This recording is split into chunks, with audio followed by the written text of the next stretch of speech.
Hello, I'm Susan Dunlop, and welcome to another episode of Coffee and Contemplation with Susan. If you're new to the podcast, thank you for coming. And if you've been here before, welcome back. Today, my guest, I was originally going to approach from a different perspective.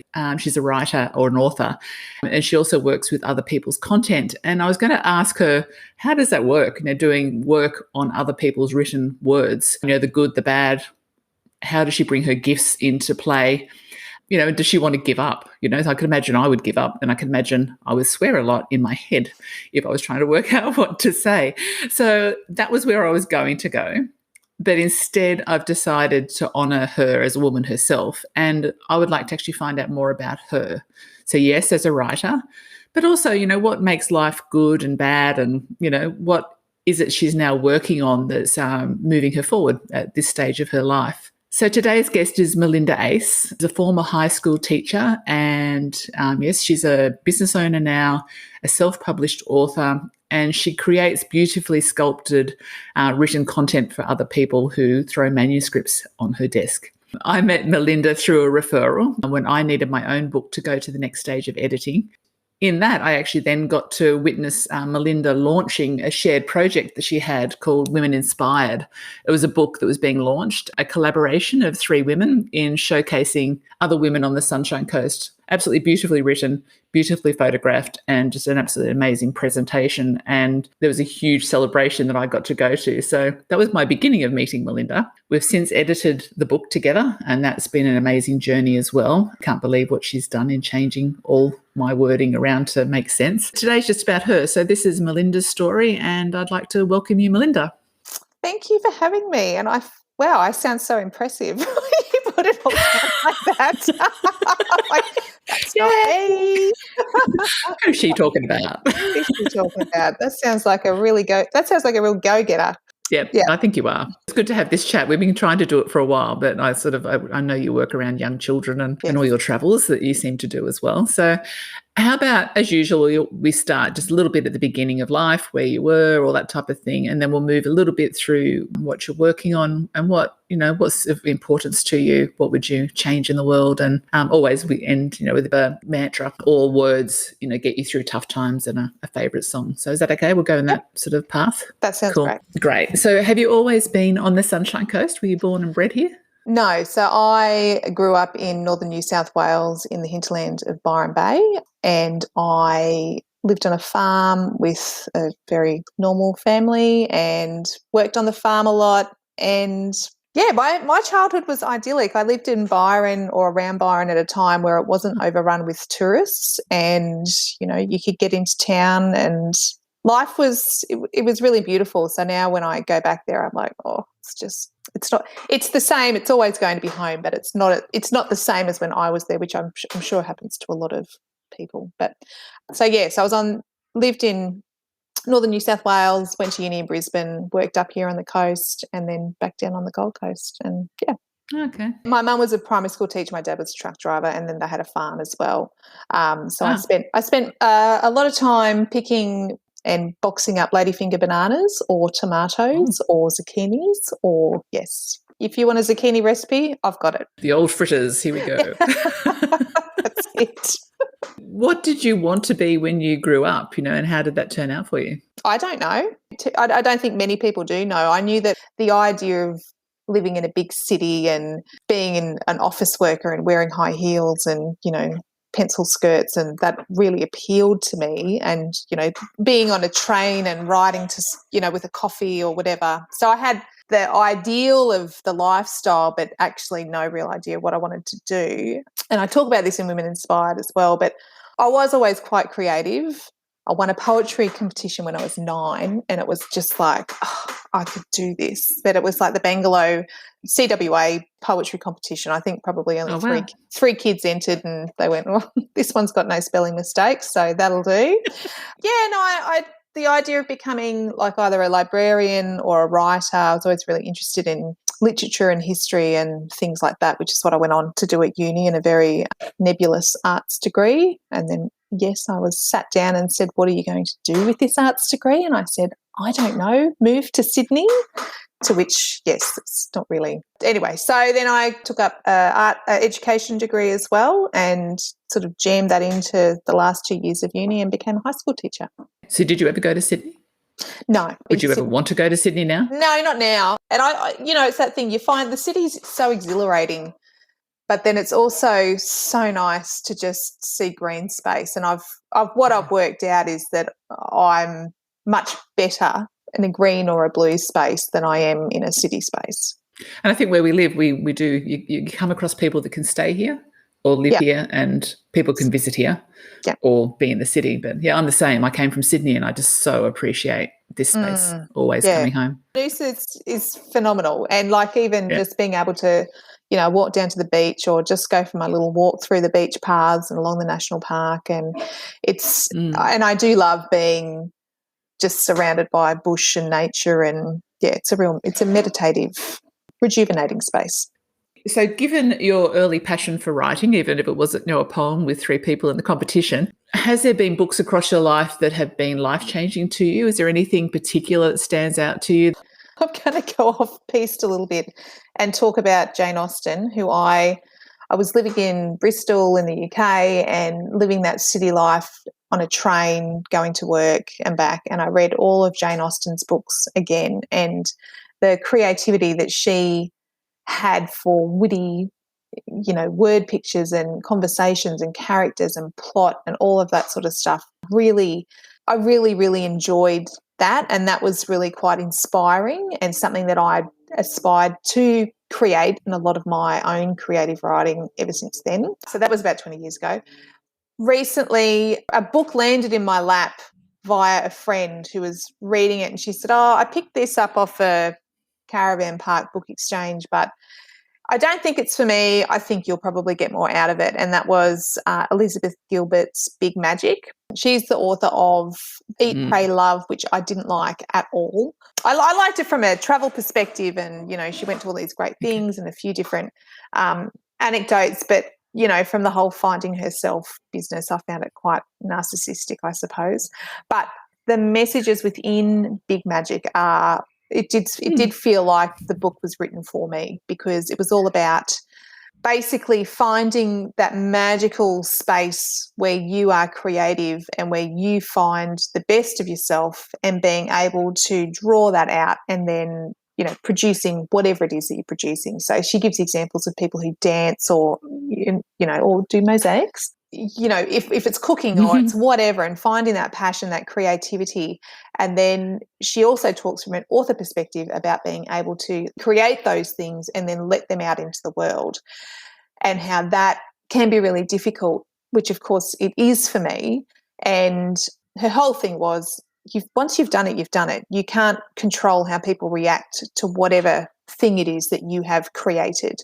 So once you've done it, if you're happy with it, you just actually need to let it go and just pop it off into the ether. And that was really, really helpful for me. I was struggling with doing my own creative writing, and I guess really dropping in and stepping up to this idea that, I could be a creative writer, or I could be a writer, and that could be my actual profession.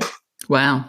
I knew I was good at it and I knew I could do it, and I was getting great feedback, but it never occurred to me that I could actually make a business out of it and, move forward with something that was creatively mine. So, because I imagine it's quite draining to have to find the words and reshape someone else's words, like Women Inspired as an example. Like you had, is it 49 women, was it?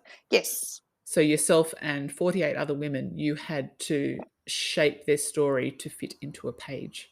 Yes. So I had 500 words. Wow. Which is crazy when you think about someone's life. And some of the women in this, I would be interviewing them and just say to them, this is a book, it's not a 500-word article. And they would just look at me and go, well, good luck with that. And I went, okay, thanks. And so it was a really good exercise in being very, very concise and using words really, really carefully. And also just trying to fit, I guess, the structure and the style with the person themselves. And yeah, it was a very wonderful, inspiring, but also exhausting process. Mm. And it was, yeah, I'm so grateful to have been to have worked on that project. So as in terms of talent for you, like you had to actually do that. Did that do sort of like what Liz Gilbert was saying, and did you have to release your worry about what it was going to come and you dropped into that total creative you to make that happen? No, it was a bit different because they weren't my stories. So it was my writing and I was shaping the story, but it wasn't my thoughts or my history or my anything really. Okay. So it was a different kind of process, but it was still, I had some fairly full on anxiety or anxious moments leading up to it being released out into the world. Uh, Absolutely, yeah. because I was just wondered, will everyone hate it, and will the women not like it, and Oh God. even though they'd already seen their individual stories and had approved them and all the rest of it, I was still just, oh, will people think I'm a fraud, and all that sort of, I don't know, is it imposter syndrome or whatever it is? Yeah. It's yeah, it was quite an anxious moment, and now I've got a new project that I'm working on, and I'm finding that because it's based on my experiences, that is, yeah, it's a bit of a block, but I'm working my way through that, Oh, so okay. that's fine. Oh, Yes. yes, I'm going to touch on that because I know about that. Oh, Hold on. okay. Before we get to that, though, so yes, okay. So you talk about block just then, Yep. and so when you've actually set up a project to do, what's the most valuable piece of advice you've been given about getting it done? Just do it. Okay, just all right. just do it. Just sit down, start writing, and just get into it. You can't. And I guess the other thing is just plan. Like I plan everything, even if I'm doing.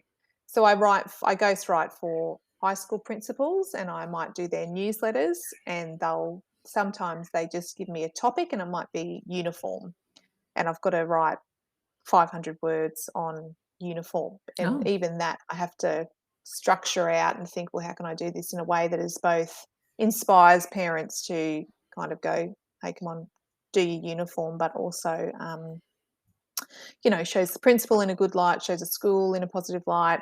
Yeah, so it's touching on all of those things. But hmm. yeah, planning is that you've got to plan. If you just sitting down and just writing is just writing for writing's sake, which is a wonderful exercise. But if you've got a project, you can't do that. No.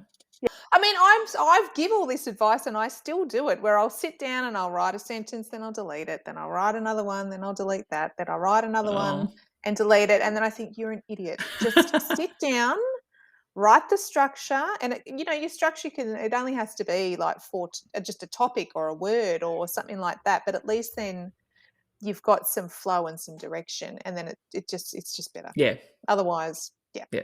Have a plan. Have a it bit of a doesn't work. plan. A bit of a plan. Yes. Okay. So if you could be anything other than a wordsmith, what would it be? On holidays, Susan, always. You're a bit good at that, aren't you? I am a bit good at being on holidays. I do love a Mm. good holiday, Okay, so but your husband's also like-minded in that way? yes, he also loves Oh, holiday. fabulous. He's turning more, not so much loves holiday, but just doesn't like working. Okay. So that's a bit of a difference. Yeah. So, Wow.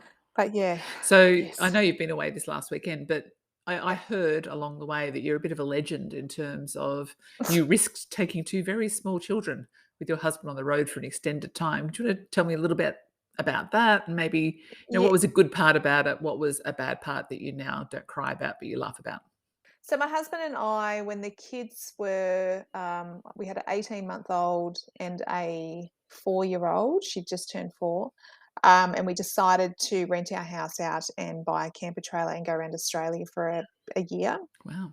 or just short of a year, in 2014, which I know lots of families do it now, but when we did it, there were no families on the road. Like we didn't see a kid for months.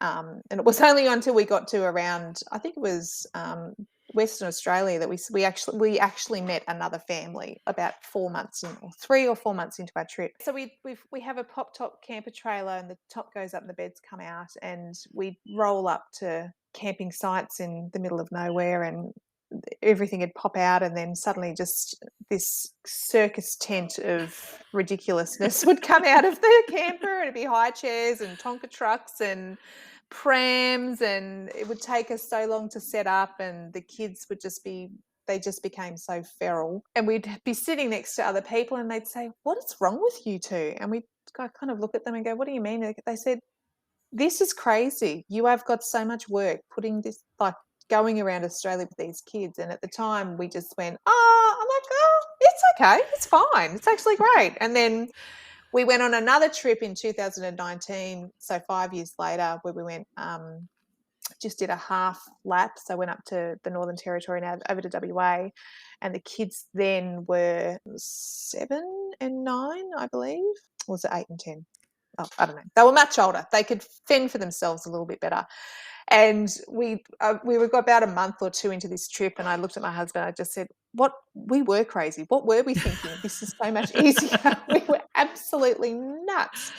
It really was the most wonderful experience, and yeah, it was great to be together. But I think as a family, certainly, but as an Australian, that first trip around Australia, I was actually very reluctant to go on it, because I thought Australia's the same. It's going to be the same meat pie in Darwin as it's going to be in Perth, and the accent's going to be the same, the culture will be the same, the history is the same.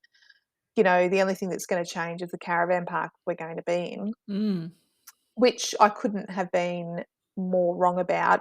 And it really, the trip really was an awakening to not only the diversity of our country, but also just how rich we are in cultural, historical, spiritual sense here. And it's just, I remember I blogged the whole trip, which was actually the start of me going, "Oh, actually, I think I probably could become a writer." That's where it all started. And I remember in one of the posts, I wrote something along the lines of, "Stop going to Bali, stop going to Vietnam, go to Darwin, go to Kakadu, go to Exmouth, like, spend the money to stay in this country and experience what we have here, which is so phenomenal. And yes, it's more expensive, but we almost have a duty really to at least be a little bit more involved in the country that we're in, I think." I think it's been forced upon so many people now, hasn't it? That Well, it I believe now has. you've actually got to pre-book everywhere to get your campsite even. You do. We went on a little 6-week trip up to far north Queensland, and it was an eye opener in not only the amount of people that were on the road traveling, which was great, but also the amount of people with really young kids. And they were in it for the long haul, like people doing have sold everything and they bought this caravan, and now they're going off around Australia, which frightens me from a financial perspective. But they were loving life, and which I think is great. And I just, yeah, it's really very, very different now to when we went on that first trip, which is, as I said, both a great thing, but also, we like to turn up to free camps and not have anyone else near us, but that's not happening. I don't think we got one of those this time around. No, okay. So I'll get back to your best part and the best part that wasn't so good that you can laugh about. But I was just thinking Yep. that maybe it's also just that, everyone has now allowed their staff, basically, or been forced to allow their staff to be able to work remotely. So people's eyes have opened up to the possibility that you can work from wherever you are in Australia. Yeah. And I think that's great Yeah. too. Like, I love the idea of, all these country towns that are suddenly springing back to life because people are going there and investing in the town and working, in remotely. Yeah. Like, I think that's Hmm. fabulous. Oh, so the best part Yeah. or the worst part Yeah. that I can laugh about? Oh, the worst part was when we were in, and this had nothing to do with kids. This had everything to do with us being idiots. We were driving. I'll go for the worst part that I can now laugh about. There's been a worse part since then that I can't actually laugh about yet, Ooh. but we survived that. But the first one was in our 2014 trip, and we had decided to go up into the Coburg Peninsula with people that we met on the road, and this is in sort of the far north of Arnhem Land. But just in regards to when we were there, it was the very end of the wet season, so they basically opened the roads up, and we went the next day. And in Kales Crossing, which is near Jabiru, it's at the top of Kakadu National Park. The water crossing, it's a fine crossing to do if the tide's low, like there's just a little bit of water going over it. But at 600 millimeters, you're not supposed to cross, and it's croc infested. It's terrible. Anyway, so the first time we go over, I was not very happy about it. It was about 50 mils.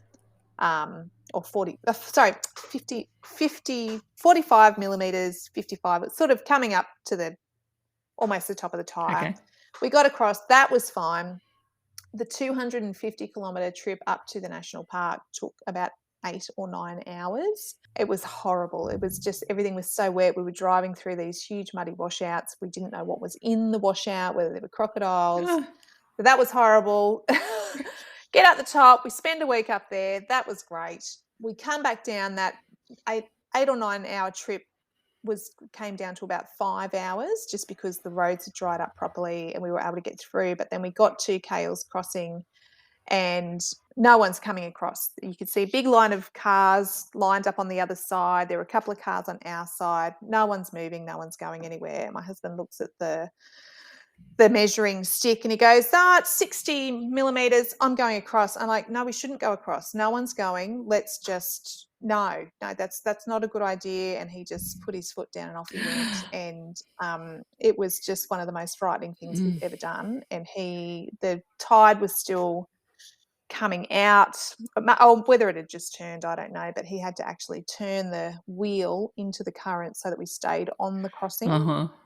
And on the other side, there'll be Aboriginal people there. You could see people starting to sit up and people started running down to watch us cross, which is when I knew, holy shit, like this is really serious.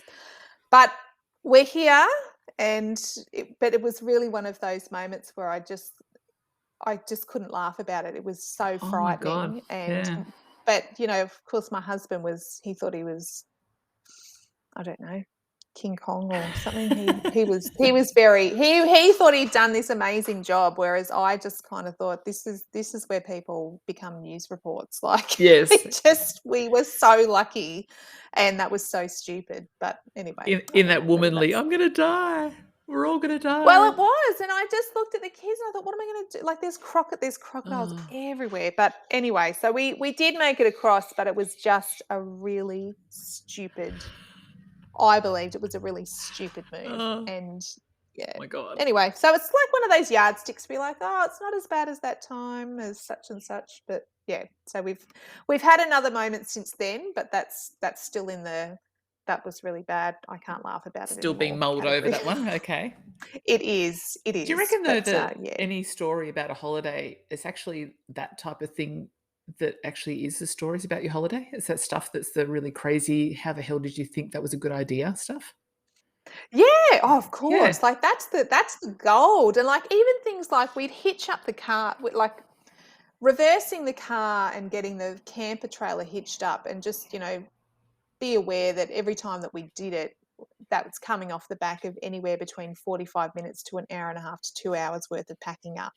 So, you're starting your morning. So first of all, and the kids need to go to the toilet, and this one's, I don't know, needs something to eat, or where is that other one, and blah, blah, blah. So by the time you're ready to hitch the car up to the camper, you just want to get out of there. Yes. But of course, reversing it in can be quite tricky sometimes. And sometimes I'm not watching properly, as sometimes my husband comes back too fast. And so, he would get really frustrated with certain things, and I would get really frustrated, and we'd be, the kids would be finally in the car, we'd be putting the chains on, and I'd be there, we'd be swearing at each. I'm not going to repeat it here because it's not fit for a PG kind of thing, but would curl your toenail, your toe hairs kind of thing. The language that we used towards each other was just so frustrated. Yeah. And I hate you, and I wish I'd never come, and I don't know, how did you get to be this way, and all that sort of stuff. And then by the time you take the chocks out, and I've checked the indicators, and I get in, I'm like, do you feel I haven't made lunch? I'm sorry. And he'd turn and go, that's okay. And he'd go, do you want to have a pie or a burger for lunch? Oh, whatever you want. It's like, You sound like a typical old Glaswegian Scottish couple. oh, Oh, God. it was kind of also one of those things where it's like you cannot stay mad at each other. No. You've just got to move on Yeah. and just have your little moment and recognize it for what it is, and that is the frustration of the moment. Yeah.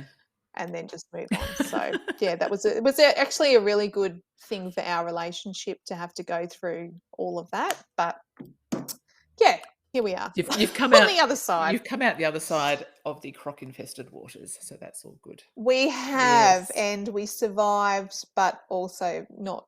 Yeah, just maybe a little scarred emotionally. Hey, what I was going to I think that brings us around. We're actually not far from the end now. So what I was going to do is, how about we just have a Ooh. chat around what you just said about the awakening, because I believe that's got something to do with a big personal project you're going to work on in relation to the traditional owners of the land and that spirituality and all of Yes. that. Talk about that for a little bit.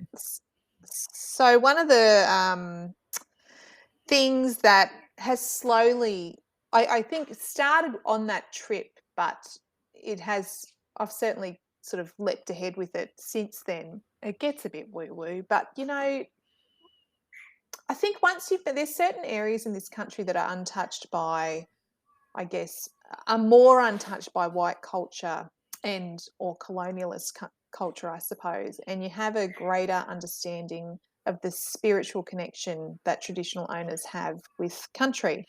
And that became very, very prominent from, I guess, outback Queensland through the Northern Territory and then over the top of WA through the Kimberley and the Pilbara regions.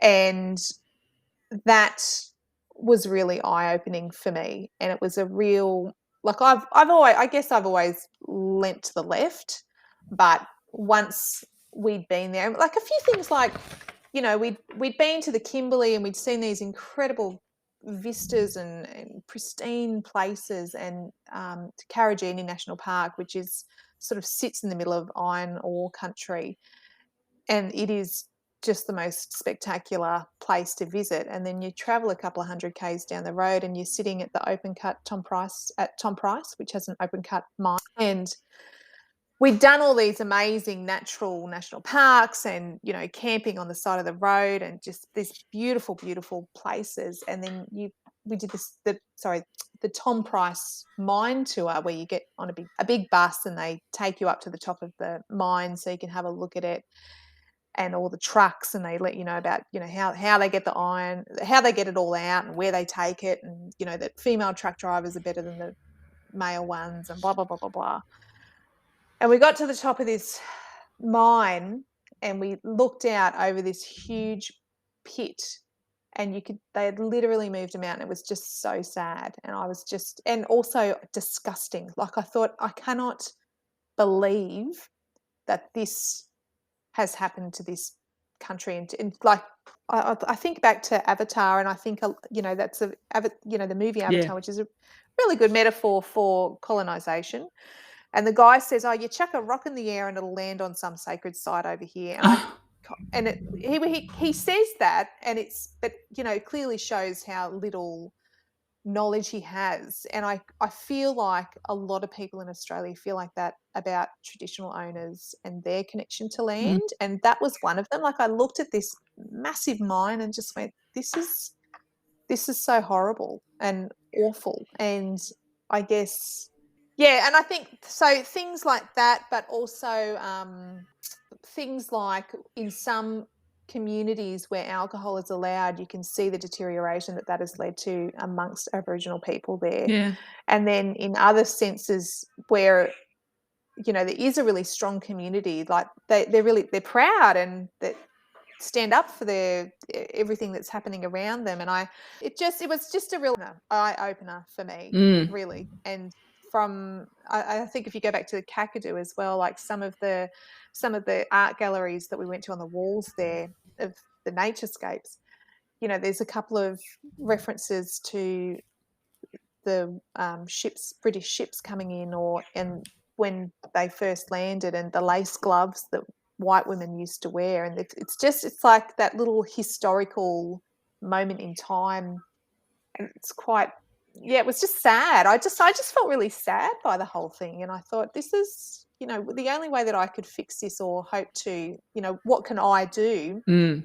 And I guess a lot of that centers around, well, acknowledging that this country was actually beautifully looked after by traditional owners, and we have, or colonial management has removed them, and as such we're finding ourselves in a space where we've lost connection to the land, where we could have this amazing connection to the land. Yeah. And not being particularly articulate No, there, but so that's where you're sort of going in terms of what can you do versus sitting back and just watching and forgetting. You actually got yes, action. like, it's not for me. That trip has not become just we went here and then we went there and then we did this. It's that trip has become, like all good travel, has become, I learnt this, or this is what I've taken away forward from that trip. This is what I now want to do in my own space. And here, I come in and out of bush care. So we have a bush care group that operates just at the back of Sunrise Beach here. And when I can, I go down, and that feels really good. It feels good to think, well, I'm taking care of this country. And I think that,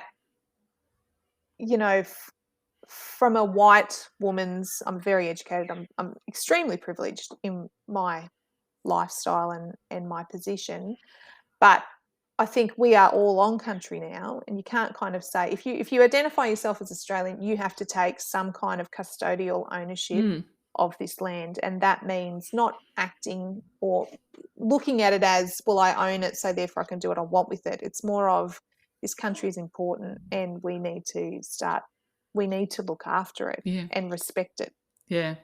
And that's where you're going with the book that you're Yeah, working so through. I'm writing a book about connecting to country as who I was, and what that process felt like, and really, as I guess, a call to arms for all of us, just to, I guess, we were talking before the interview about social media and about how there's a disconnect there between what our lives are really like and what we are presenting to the world. And I think that this kind of ties into that, in that we need to ground ourselves in the space that we're in, especially with climate change and all that sort of stuff that's happening as well. Like, you can't just sit in your house and go, well, it's hot today, I'm going to turn on the air conditioning, and I'm ignoring all this climate change stuff. Like, we have to come together and make some kind of, stand against the fact that our planet is warming, and our lifestyles are going to change ridiculously in the next,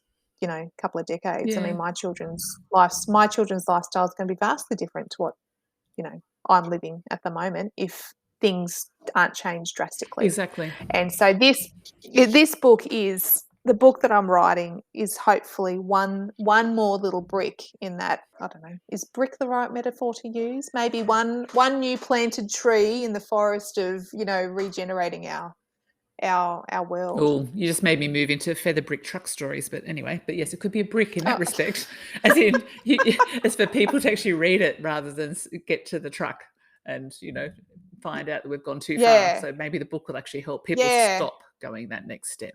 So.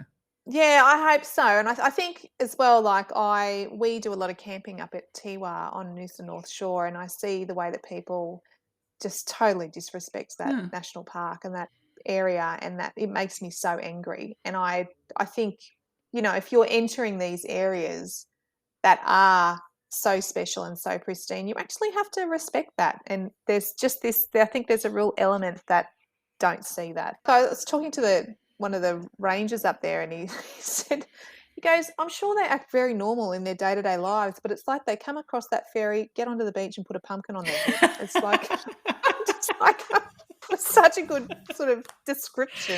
I totally agree with you. It's like they just lose their brains and act like absolute morons. Yeah, but anyway. But I like that. I think, and the other part of it, which we won't have time to go into, is I'm just thinking about what you said about Liz Gilbert and what's the most valuable piece of advice and about writing.